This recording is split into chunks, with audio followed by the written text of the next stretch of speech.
GS Vijayan associate director Mathew പോത്തുമ്പോൾ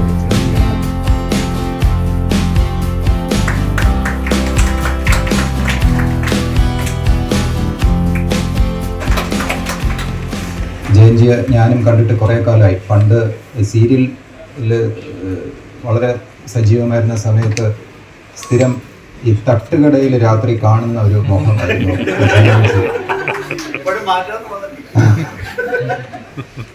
അപ്പോൾ അദ്ദേഹം നേരത്തെ ഇല്ലായിരുന്നു. അപ്പോൾ ഞാൻ ആലോചിക്കുകയായിരുന്നു, അദ്ദേഹം പലരും ഈ സിനിമ കണ്ടിട്ട് ഒരു ഇടവേളയ്ക്ക് ശേഷമാണെന്ന് തോന്നുന്നു അദ്ദേഹം ഒരു നല്ലൊരു കഥാപാത്രത്തെ അവതരിപ്പിച്ചത്. അപ്പോൾ അദ്ദേഹത്തിന് ഒരു പ്രത്യേക പരാമർശിക്കേണ്ട കാര്യമില്ല എന്നാണ് എൻ്റെ ഒരു സുഹൃത്ത് പറഞ്ഞത്. എൻ്റെ ഒരു അടുത്ത സുഹൃത്ത് എന്നോട് പറഞ്ഞത്, ജയൻജിയൊക്കെ അഭിനയിക്കുന്നത് കാണുമ്പോൾ ആക്ടിങ് ഇത്രത്തോളം ഈസി ആയിട്ടുള്ള ഒരു കലയാണോ എന്ന് നമുക്ക് തോന്നിപ്പോകും എന്ന് പറഞ്ഞിട്ട് അയാൾ പറഞ്ഞതെന്ന് പറഞ്ഞാൽ, ഇന്നത്തെ ഇന്ത്യൻ ക്രിക്കറ്റ് ടീമിൽ സൂര്യകുമാർ യാദവിനോടാണ് അദ്ദേഹം ജയൻജിയെ കമ്പയർ ചെയ്തത്. കാരണം സൂര്യകുമാർ യാദവ് എന്ന് പറയുന്നത് ഒരു നാച്ചുറൽ ബാറ്ററാണ്.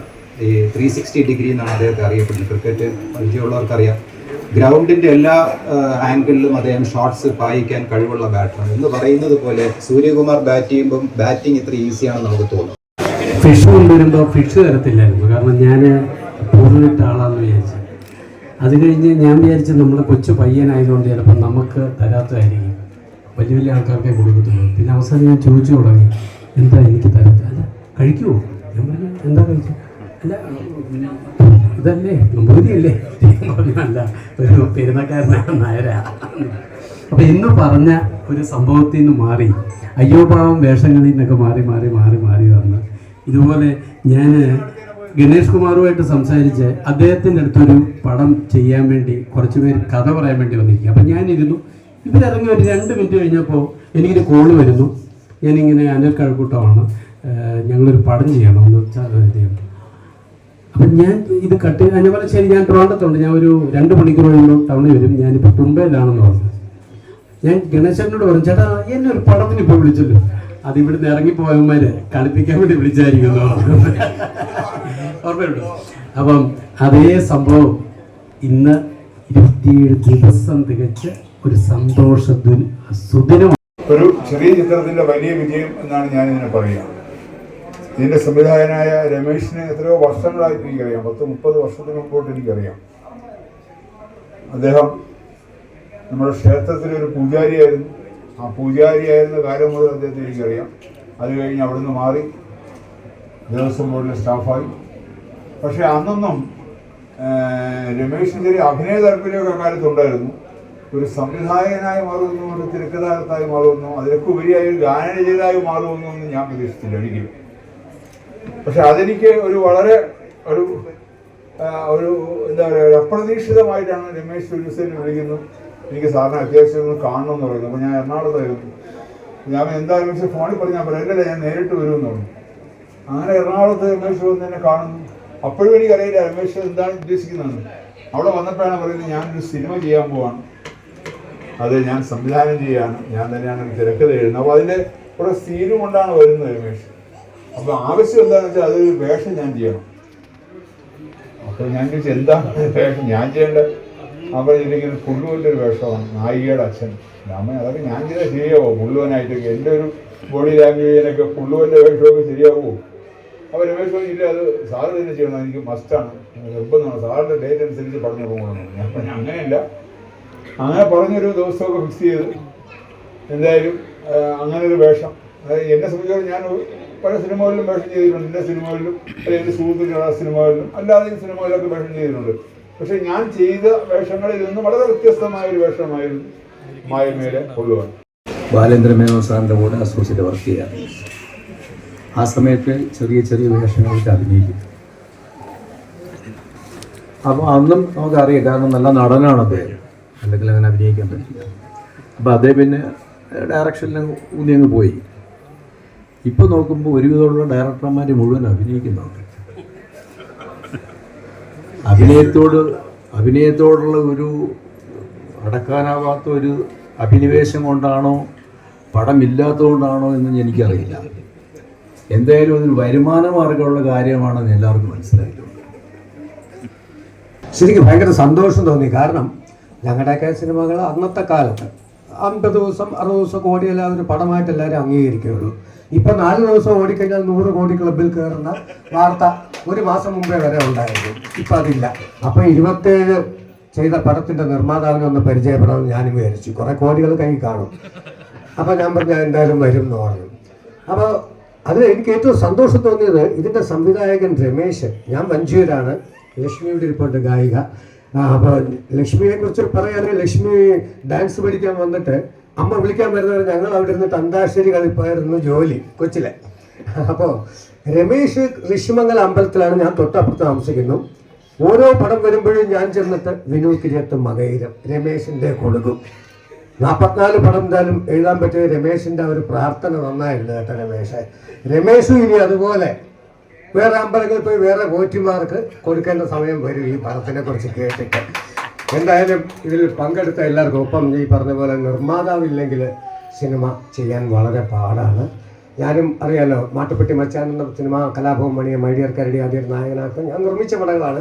അന്നൊക്കെ 50 ദിവസം ഓടുമ്പോൾ താരങ്ങളെ വിളിച്ചു കഴിഞ്ഞാൽ ആരും വരില്ല. പക്ഷെ അമ്പിളിച്ചേട്ടൻ ഉൾപ്പെടെ 50 ദിവസം തിരുവനന്തപുരം മുതൽ കാസർഗോഡ് വരെ എല്ലാ തിയേറ്ററിലും വന്നു. അതേപോലെ ഒരു സിറ്റുവേഷൻ ഞാൻ വെച്ചു. ഇതൊരു പക്ഷേ ടാഗോർ തിയേറ്ററിൽ വെച്ചിരുന്നെങ്കിലും ജനം ഇന്ന് നിറഞ്ഞേനെ. അതാണ് ഈ സിനിമയുടെ ഒരു കൂട്ടായ്മ, എല്ലാവരുടെയും സ്നേഹമെന്ന് ഞാൻ വിശ്വസിക്കുന്നു. എന്തായാലും ഈ ബാനർ ഒരുപാട് ചിത്രങ്ങൾ ചെയ്യട്ടെ, സംവിധായകനും ഒരുപാട് ചിത്രങ്ങൾ ചെയ്യട്ടെ, താരങ്ങളും ഒരുപാട് സിനിമകൾ ചെയ്യാൻ ദൈവം അനുഗ്രഹിക്കട്ടെ. Thank you.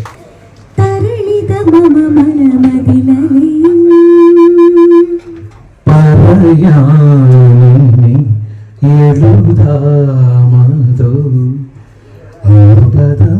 കരകദലയ സുരഭിരാമം കാലവീണകളിടയും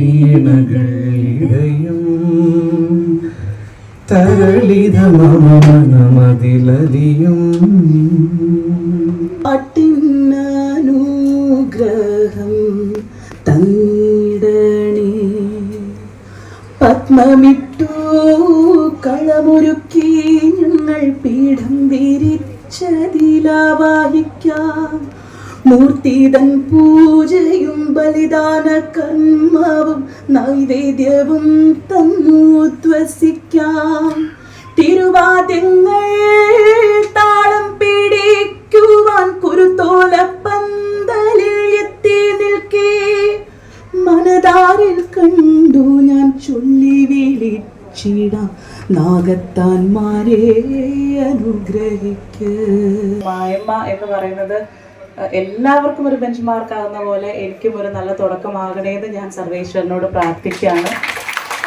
പിന്നെ ഇവിടെ വന്നപ്പോൾ ശരിക്കും ഞെട്ടി. കാരണം ഞാൻ രാജേശ്വരനോട് പറഞ്ഞു ഇത്ര ആൾക്കാരോ എന്ന് ഞാൻ പറഞ്ഞു. കാരണം അതിവിടെ എല്ലാവരും മെൻഷൻ ചെയ്തതുപോലെ ഇതിൻ്റെ ആ ഒരു ഒത്തൊരുമ, അല്ലെങ്കിൽ എല്ലാവരും ഇപ്പം വിജയ് തമ്പി സാറ് തന്നെ പറഞ്ഞു വിളിക്കാൻ വരുന്നതാണെങ്കിൽ തന്നെ ഇതിൻ്റെ എല്ലാം ഭാഗമാകുന്നു എന്ന് പറയുന്നത് ഒരു വലിയ കാര്യം തന്നെയാണ്.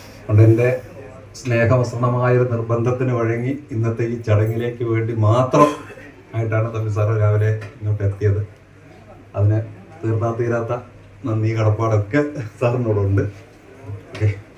സസ്പെൻസ് എന്ന് വെച്ചാൽ ഉണർവൻ മാർട്സ് ഡിജിറ്റൽ അതിൻ്റെ 2ാമത്തെ സിനിമയിലേക്ക് കടക്കുകയാണ്. അതിൻ്റെ മുന്നോടിയായിട്ട് അതിൻ്റെ ഒരു ഫസ്റ്റ് ലുക്ക് പോസ്റ്റർ ഇന്നിവിടെ വെച്ച് വിജയൻ സാറും തമ്പി സാറും ചേർന്ന് എല്ലാവരെയും പ്രദർശിപ്പിച്ചുകൊണ്ട് അത് ചെയ്യുകയാണ്, തുടക്കം കുറിക്കുകയാണ്. അതിലേക്ക് പേര് ആണ്ടാർ.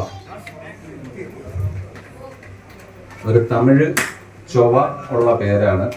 സബ്ജക്റ്റും അതിനനുസൃതമാണ്. കേരള തമിഴ്നാട് ബോർഡറിൽ നടക്കുന്ന ഒരു കഥയാണ് ആണ്ടാർ. രക്ഷാധികാരിയായ ദാമോദരൻ ചേട്ടൻ്റെ മോനാണ്. അപ്പം നമ്മൾക്ക് എല്ലാവരും, എല്ലാ ജാതിക്കാരും എല്ലാ സമുദായക്കാരും എല്ലാം തുല്യരാണ്. നമ്മുടെ ആപ്തവാക്യം തന്നെ ലോകാ സമസ്ത സുഖിനോ ഭവന്തു.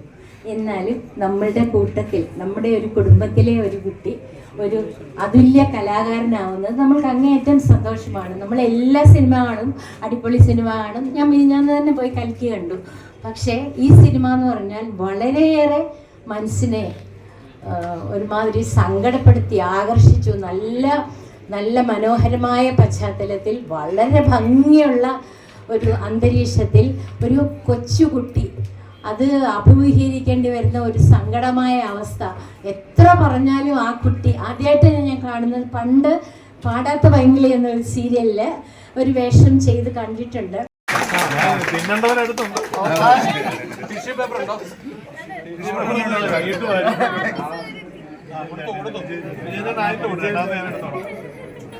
ഞാൻ എന്റെ ചേട്ടൻ എടുത്തു